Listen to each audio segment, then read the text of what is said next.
तो मुझे याद है कि मैं इम्प्रोव करना मैंने ऑफिस में स्टार्ट किया था. So stand up is the last thing which I did in my life.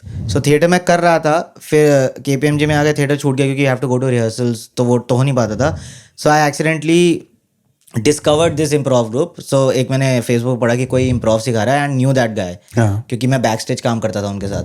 तो मैं पहुंच गया वहाँ पे और उस दिन सिर्फ 3 लोग आए हुए थे और वो फ्री ऐसे वर्कशॉप रखी थी उसने. और उसने बेसिक इम्प्रोव गेम्स खिलाई 3 लोगों में. एक हफ्ते में 10 लोग हो गए. सो आई थिंक हफ्ते में 3 दिन हम लोग रिहर्सल करते थे और मैं ऑफिस के बाद सीधा वहाँ जाता था. और फिर मैं 7 to 9:30 साउथ दिल्ली में रिहर्सल करके फिर रात को 11 बजे घर पहुँचता था और मज़ा आ जाता था. Man, मज़ा आ जाता था. compare that to now. What's the? अब तो स्ट्रेस ही स्ट्रेस है यार. What is the biggest stress? I mean, what's the biggest stress? Broadly, सबसे ज़्यादा stress किससे मिलता है? Is it expectation of audience, writing Actually, more, you know, not projects? I miss doing club shows. That's because of COVID, no? No, even after Comicstan, for the whole year I was touring alone. हाँ. I didn't like that too much. Okay.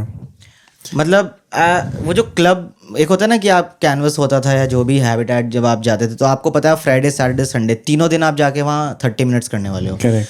तो वो एक That is very nice. It's a vibe कि आप show करके आते भी हो तो भी आप घर पे रात को कुछ सोच के सोते हो, फिर सुबह उठ के आप बकचोदी कर रहे हो, फिर शाम को आपको पता है आपको निकलना है तो आप तैयार होकर दोबारा उस जोन में चले जाते हो, फिर आप वेन्यू जा रहे हो, फिर आप दोबारा स्टेज पे जा रहे हो. तो वो मैं एक्चुअली मिस कर रहा हूँ शायद क्योंकि मैं अपने उस शो के साथ इतना टूर कर चुका हूँ कि मैं अब नया कुछ थक गए हुई सक्सेस के साथ. थक गए इतना success. Like you want everything basically. You want success and बैठे हैं हम hustle. यहाँ पे क्या है क्या ये कर रहे हैं यार? Like it's lonely you're saying at the और मेरे top. को सबसे ज़्यादा स्टैंड अप प्रोफेशनली करने का एक ड्रॉबैक जो मुझे पर्सनली अपने लिए लगा, जब मैं सिर्फ स्टैंड अप नहीं कर रहा था तो मैं थिएटर और स्टैंड अप दोनों करता था. हाँ.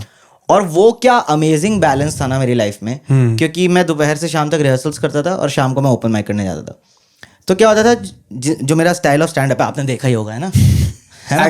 एक्ट आउट्स या थैंक यू.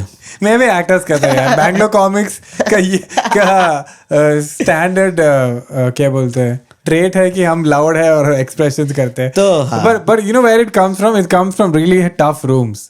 तो back in the day Bangalore में there's no open mic. It's free. People have come for something else. They come for beer or dinner.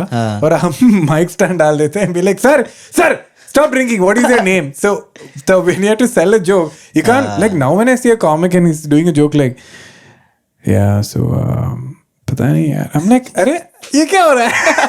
I just get and the audience is like waiting and I was like that's amazing because back in the day we would be like sir are you single? Sir your wife sir please does your wife do this? लगता है वो हमें reply नहीं करेंगे. चलिए इनसे बात करते हैं. Hey, if you like that, please like, share, comment, subscribe, and find out North Pole, South Pole. What is the distance? What is it? We're on this planet. Gotta save it. Bye.